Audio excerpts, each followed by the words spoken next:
शैतानी शक्ति और ईश्वरीय शक्ति प्राप्त साधक में घमासान। शैतानी और आसुरी शक्तियों ने मिलकर अनेकों देवी शक्ति प्राप्त साधकों को मार दिया। लेकिन जब सच्चा ईश्वरीय शक्ति प्राप्त साधु से सामना हुआ तब क्या हुआ, आगे जानिए। जबकि शैतानी शक्तियाँ बहुत ताकतवर होती है। कावेरी नदी की धारा बहुत उफान पर थी। उसके दोनों किनारे लबालब भरे हुए धारा बह रही थी। जो भी वस्तु उस धारा से छू जाती वह अपने साथ बाहर ले जाती। एक आदमी बहती धारा को देख रहा था। तभी उसकी नज़र एक लाश पर पड़ी जो बहती धारा में चली आ रही थी। वह एक स्त्री की लाश थी।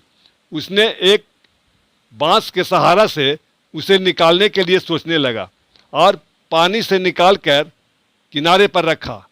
उसके कपड़े देखकर लग रहे थे कि वह कुछ ही देर पहले पानी के चपेट में आकर बह गई होगी।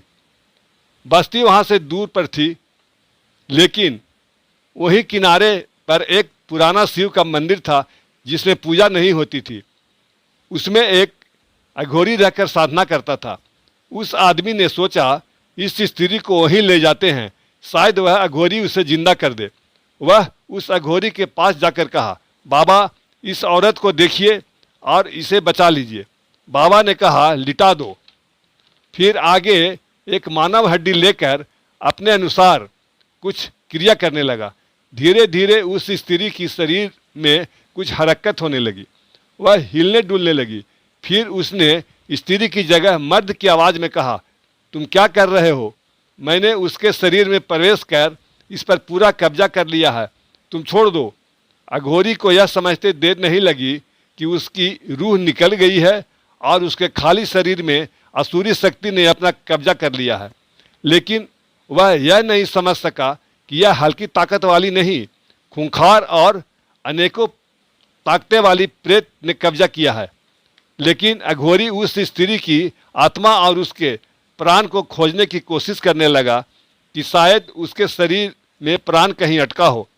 वह तांत्रिक क्रिया करने लगा। तभी वह स्त्री उठकर बैठ गई और अघोरी का हाथ हटाते हुए गुस्से में बोली, खबरदार, जो तुमने मुझे अब छुआ। उसकी आंखें लाल हो रही थी। उसके पूरे शरीर में कंपन थी, जिससे उसके गुस्से का पता चल रहा था। जो आदमी उसे लेकर आया था वह भय से छिप गया। जब अघोरी ने फिर हाथ आगे बढ़ाया तो उस स्त्री ने उसका हाथ पकड़कर उसे पटक दिया। अघोरी उस दुष्ट आत्मा के तरफ तुरंत हड्डी की और एक फूंक मारी। फूंक मारने से उसके चेहरे पर एक जोरदार चोट लगी, जिससे उसका चेहरा दूसरी तरफ घूम गया। वह गुस्से में हाँफ रही थी। उसने अघोरी को पटक कर उसके छाती पर जोरदार हाथ मारी, जिससे अघोरी के मुख से खून गिरने लगा और कुछ ही देर में वह मर गया। वह बहुत खूंखार शैतान ताकत थी। उसने अघोरी के शरीर को भी अपने कब्जे में कर उसे भी शैतान बना दिया। वह बैठा हुआ आदमी छुप कर वहाँ से निकल गया और सारी बात गांव वाले को बताई। अघोरी एक नेक और शक्तिशाली भी था। उसकी आत्मा भी नेक थी, लेकिन शैतान के आगे नहीं टिक सका। गांव वालों ने दुर्गा मंदिर के पुजारी के पास जाकर सारी बात बताई और उनसे गांव वालों की रक्षा करने की गुहार लगाई। पुजारी जी को दुर्गा जी की शक्ति पर विश्वास था। वे सब उस शिव मंदिर के पास गए। वह शैतान स्त्री और अघोरी दोनों बैठे थे। पुजारी द्वार पर ही रुक गया और दुर्गा कवच से पूरे शरीर को सुरक्षित कर लिया। लेकिन शायद यह नहीं जानता था कि कवच की तासीर हर किसी को नहीं मिलती है। जिसने सच्चा भक्ति और दुर्गा को प्रसन्न कर लिया उसे ही सब प्राप्त होता है। पुजारी वहाँ खड़ा हो गया। जैसे ही दुष्ट आत्माओं का उन लोगों पर नज़र पड़ी, उसकी आंखें लाल हो गई। उसने एक थोड़ा सा चट्टान उन लोगों पर फेंका। पुजारी के साथ गांव वाले भी डर गए। वे लोग थोड़ा पीछे हट गए। पुजारी को भी साहस नहीं हुआ कुछ करें। जब दूसरा चट्टान वह फिर उठाया तब पुजारी सहित सभी लोग वहाँ से भाग गए। एक माह गुजर गया। गांव के लोग भयभीत थे, कहीं वे गांव में ना आ जाएं। कोई रास्ता नहीं था। 2 दिन बाद एक साधु उस गांव में आए। उनकी लंबी दाढ़ी बढ़ी थी, भय हाथ में कमंडल और चेहरे पर तेज था। वे एक दरवाजे पर बैठ गए। उन्हें देखकर गांव वाले इकट्ठा हो गए। उन्हें लगा यह सच्चे और शक्तिशाली बाबा हैं। उनके पैरों पर सभी गिर पड़े और सारी बात बताई। बाबा मुस्कुरा दिए। उन्होंने कहा, जिस आदमी ने उस लाश को नदी से निकाला उसे पता नहीं था कि उस पर एक नहीं अनेकों दुष्ट शक्तियां कब्जा किए हुए हैं।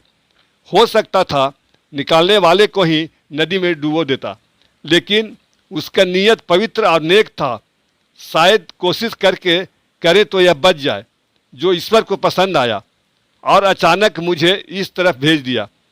साधु बाबा के साथ सारे गांव वाले साथ हो गए। वहां पहुंचकर बाबा एक चट्टान पर बैठ गए। उन शैतानों की नज़र बाबा पर पड़ी तो उसने फिर एक बहुत बड़ा चट्टान उठाने लगा, लेकिन वह टस से मस नहीं हुआ। जिसे उठाकर वह कभी हवा में फेंक दिया करता था, वह हिला तक नहीं सका। उस स्त्री की आंखें लाल होने लगी। उसने दूसरा पत्थर अघोरी के साथ मिलकर उठाने लगा, लेकिन सारी शक्ति बेकार हो गई। साधु बाबा खड़े हो गए और आगे बढ़ने लगे। उन्होंने कमंडल से जल लिया और उस शैतान स्त्री पर फेंका। वह चिल्ला उठी। शरीर में पड़े कई शैतान जल चुके थे। स्त्री की शक्ति आधी छीन हो गई थी। फिर उन्होंने थोड़ा जल अघोरी के ऊपर फेंका। उसकी सारी शैतानी शक्तियां जल गई और उसकी शिव साधना की सारी शक्तियां सुरक्षित बच गई। स्त्री ने शैतानी शक्ति के सिवा कुछ और नहीं था, इसलिए वह पूरी जलकर खाक हो गई। ईश्वरीय ताकत बहुत बड़ी ताकत होती है अगर किसी को मिल जाए। गांव वालों ने उस खंडहर मंदिर को खूबसूरत बनवा दिया और टूटे फूटे शिवलिंग की जगह नए शिवलिंग लाकर साधु बाबा से प्राण प्रतिष्ठा करवा दी। अघोरी को उस मंदिर का पुजारी और पूरी जिम्मेदारी दे दी गई। अब उस मंदिर में हर रोज पूजा होने लगी और आसपास कोई हर गांव के लोग वहां आने लगे।